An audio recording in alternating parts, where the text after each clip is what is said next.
আমাদের আজকের টপিক হচ্ছে ফাংশনাল পয়েন্ট। আমরা আজকে টিউটোরিয়ালে শিখব কিভাবে ফাংশনাল পয়েন্টের ভ্যালুটাকে ক্যালকুলেট করা হয়। ফাংশনাল পয়েন্ট হচ্ছে সফটওয়্যার ডেভেলপমেন্টের একটা এলিমেন্ট। তো ফাংশনাল পয়েন্ট ক্যালকুলেট করার মাধ্যমে হচ্ছে আমাদের যখন একটা সফটওয়্যার ডেভেলপমেন্টের আর্লি স্টেজের কস্টটাকে আমাদের ক্যালকুলেট করা, কস্টটাকে অ্যাপ্রক্সিমেট করা। তো ফাংশনাল পয়েন্টের হচ্ছে ফর্মুলাটা হচ্ছে আমাদের এটা, ফাংশনাল পয়েন্ট ইজ ইকুয়াল র functional point into 0.65 plus 0.01 into complexity adjustment value. তো আমরা হচ্ছে তারপরে আমরা দেখব হচ্ছে ফাংশনাল পয়েন্ট বের করার স্টেপগুলো এবং কিছু প্রবলেম আমরা সলভ করব। তো ফার্স্ট স্টেপে হচ্ছে calculate complexity adjustment value. Complexity adjustment ভ্যালুটাকে আমাদের ফার্স্ট স্টেপে ক্যালকুলেট করতে হবে। কমপ্লেক্সিটি অ্যাডজাস্টমেন্ট ভ্যালুটা হচ্ছে summation of i equal to 1 থেকে 14 fi is equal 14 into scale. তার মানে আমাদের কমপ্লেক্সিটি অ্যাডজাস্টমেন্টের জন্য আমাদের স্কেলের কিছু ভ্যালু দেয়া থাকবে, যেমন ভ্যালুটা হইতে পারে নো ইনফ্লুয়েন্স দ্যাট মিন হচ্ছে 0, ইনসিডেন্টটা হচ্ছে 1, মডারেট হচ্ছে 2, এভারেজ হচ্ছে 3, সিগনিফিকেন্ট হচ্ছে 4, এসেনশিয়াল হচ্ছে 5। তাহলে যদি ফর এক্সাম্পল আমাদের বলে দেয় স্কেলের ভ্যালুটা বলে দেয় এভারেজ, দ্যাট মিন্স তার জন্য আমি 3 অ্যাসাইন করব। তাহলে আমি এখানে স্কেলের ভ্যালুটা 3 লিখবো, তাহলে ক্যাবের ভ্যালু হবে 14 ইনটু 3। ফার্স্ট স্টেপে তাহলে কাজ আমাদের এটা হবে। সেকেন্ড স্টেপের আমাদের কাজ হচ্ছে আমাদের কমপ্লেক্সিটি অ্যাডজাস্টমেন্ট ফ্যাক্টরের ভ্যালু ক্যালকুলেট করা। তার ফর্মুলাটা হচ্ছে 0.65 plus 0.01 into complexity adjustment value. Step 3 তে আমাদের কাজ হচ্ছে র ফাংশনাল পয়েন্ট বের করা। তো আমাদের র ফাংশনাল পয়েন্টটাকে যখন আমি বের করব তখন আমাদের ডিউটিটা কি অ্যাকচুয়ালি সেটা আমরা একটু দেখব। তো আমাদের হচ্ছে ওয়েটের ভ্যালুগুলো, যেমন ভ্যালু হতে পারে সিম্পল, হতে পারে এভারেজ, হতে পারে কমপ্লেক্স। তারপরে আমাদের যে ওয়েটের যেই ফ্যাক্টর দেয়া থাকবে সেই ওয়েটের ফ্যাক্টরটা হচ্ছে সিম্পল, এভারেজ, কমপ্লেক্স। আর আমাদের এখানে ইনপুটের ভ্যালুগুলো অ্যাসাইন করা থাকবে, যে প্যারামিটারগুলো হতে পারে ইনপুট, আউটপুট, এনকোয়ারিজ, ফাইল, ইন্টারফেস।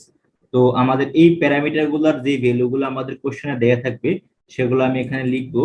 লিখার পরে ফর এক্সাম্পল আমাদের ওয়েটিং ফ্যাক্টর যদি আমাদের বলে দেয় এখানে এরকম, যে ফর এক্সাম্পল ওয়েটিং ফ্যাক্টর বলে দেয় আমাদের এখানে এভারেজ, তো তখন আমি কি করব, এখানের ভ্যালুর সাথে এই ভ্যালুটা আমি গুণ করব, গুণ করে আমি যেখানে বসাবো। তারপর ফর এক্সাম্পল এখানে যদি ভ্যালু থাকে 10, তাহলে 10 এর সাথে ওয়েটিং ফ্যাক্টর যদি বলা থাকে আমাদের এভারেজ, তাহলে 10 এর সাথে আমি 5 গুণ করব, গুণ করে এখানে 50 বসাবো। এরকম করে প্রত্যেকটা প্যারামিটারের যে ভ্যালুগুলো দেয়া থাকবে সেগুলোর সাথে করসপন্ডিং আমাদের ওয়েটিং ফ্যাক্টরটা আমি গুণ করে আমি হচ্ছে এখানে বসাবো। তারপরে আমি এখানে সাম করব। সাম করলে তখন আমি এখান থেকে র ফাংশনাল পয়েন্টের ভ্যালুটা আমি ক্যালকুলেট করে ফেলতে পারবো। স্টেপ 4 এ হচ্ছে আমাদের যেহেতু ফাংশনাল পয়েন্টের ফর্মুলা ছিল র functional point into 0.65 plus 0.01 into cap, তো আমি জানি অলরেডি এটা দ্যাট মিন্স হচ্ছে কমপ্লেক্সিটি অ্যাডজাস্টমেন্ট ফ্যাক্টর। আর আমাদের র ফাংশনাল পয়েন্টের ভ্যালুটা আমি অলরেডি শিখে ফেলছি কিভাবে করতে হয়। তাহলে এর সাথে আমি যদি আমি মাল্টিপ্লিকেশন করি তাহলে আমি এখানে ফাংশনাল পয়েন্ট পাবো। এটা আমি পাবো কমপ্লেক্সিটি অ্যাডজাস্টমেন্ট ভ্যালুটা পাবো আমি স্টেপ 2 থেকে, আর এটা পাবো আমি স্টেপ 3 থেকে। তারপরে মাল্টিপ্লিকেশন করলে আমি ফাংশনাল পয়েন্টটা পেয়ে যাব। এখন আমরা একটা প্রবলেম দেখি।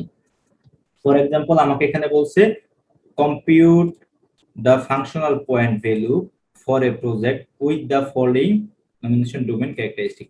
For example আমাকে এখানে বলছে number of user input 32, user output 60, user enquiries 24, number of files হচ্ছে 8, number of external interface হচ্ছে 2, এবং আমাকে এখানে বলে দিছে যে ওয়েটিং ফ্যাক্টরটা হচ্ছে এভারেজ এবং external complexity adjustment value are not important.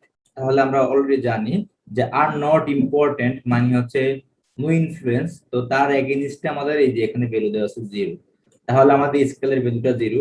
তাহলে আমাদের প্রথম স্টেপের যে কাজটা ছিল calculating the functional point according this example, তাহলে প্রথম স্টেপে হচ্ছে আমাদের ক্যাবের ভ্যালু, ক্যাব ছিল কি i ইকুয়াল টু 1 থেকে 14 fi। তাহলে এটা হচ্ছে 14 ইনটু স্কেল, তাহলে এখানে স্কেলের ভ্যালুটা ছিল 0। তাহলে আমি কি করব, 14 ইনটু 0 দ্যাট মিন্স 0, তার মানে কমপ্লেক্সিটি অ্যাডজাস্টমেন্ট ভ্যালুটা হচ্ছে আমাদের এখানে 0। প্রথম স্টেপের আমাদের এই কাজটা শেষ। তাহলে স্টেপ 2 তে হচ্ছে আমাদের কি করতে হবে, ক্যালকুলেট কমপ্লেক্সিটি অ্যাডজাস্টমেন্ট ফ্যাক্টর। তাহলে আমাদের এখানে কমপ্লেক্সিটি অ্যাডজাস্টমেন্ট ফ্যাক্টরের ফর্মুলাটা হচ্ছে এরকম 0.65 plus 0.01 into complexity adjustment value.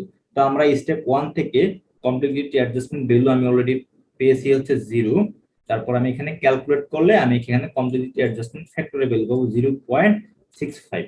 এবার আমাদের স্টেপ 3 তে আমরা বের করব হচ্ছে র ফাংশনাল পয়েন্ট।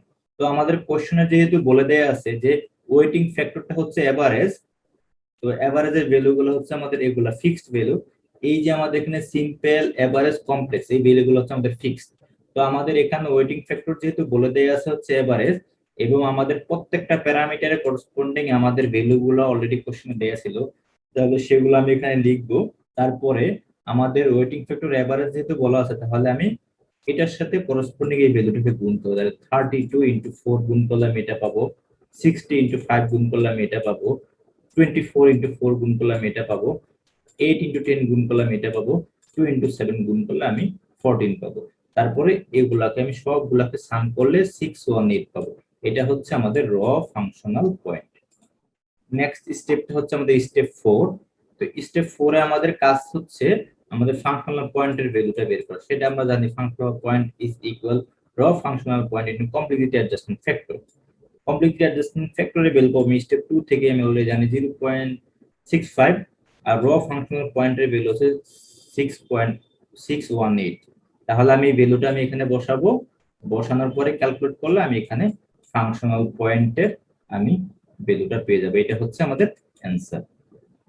তারপরে আমি হচ্ছে এই প্রবলেমটা আমরা যেহেতু আমি শিখে ফেলছি, তাহলে আমি এখানে আমাদের কিছু ওপেন এক্সাম্পল আছে, open example 1, open example 2, open example 3, আমরা হচ্ছে এগুলা ক্যালকুলেট করব। ওপেন এক্সাম্পল 4, এগুলো আমরা হচ্ছে ক্যালকুলেট করলে আমরা ইনশাআল্লাহ আমরা পারবো।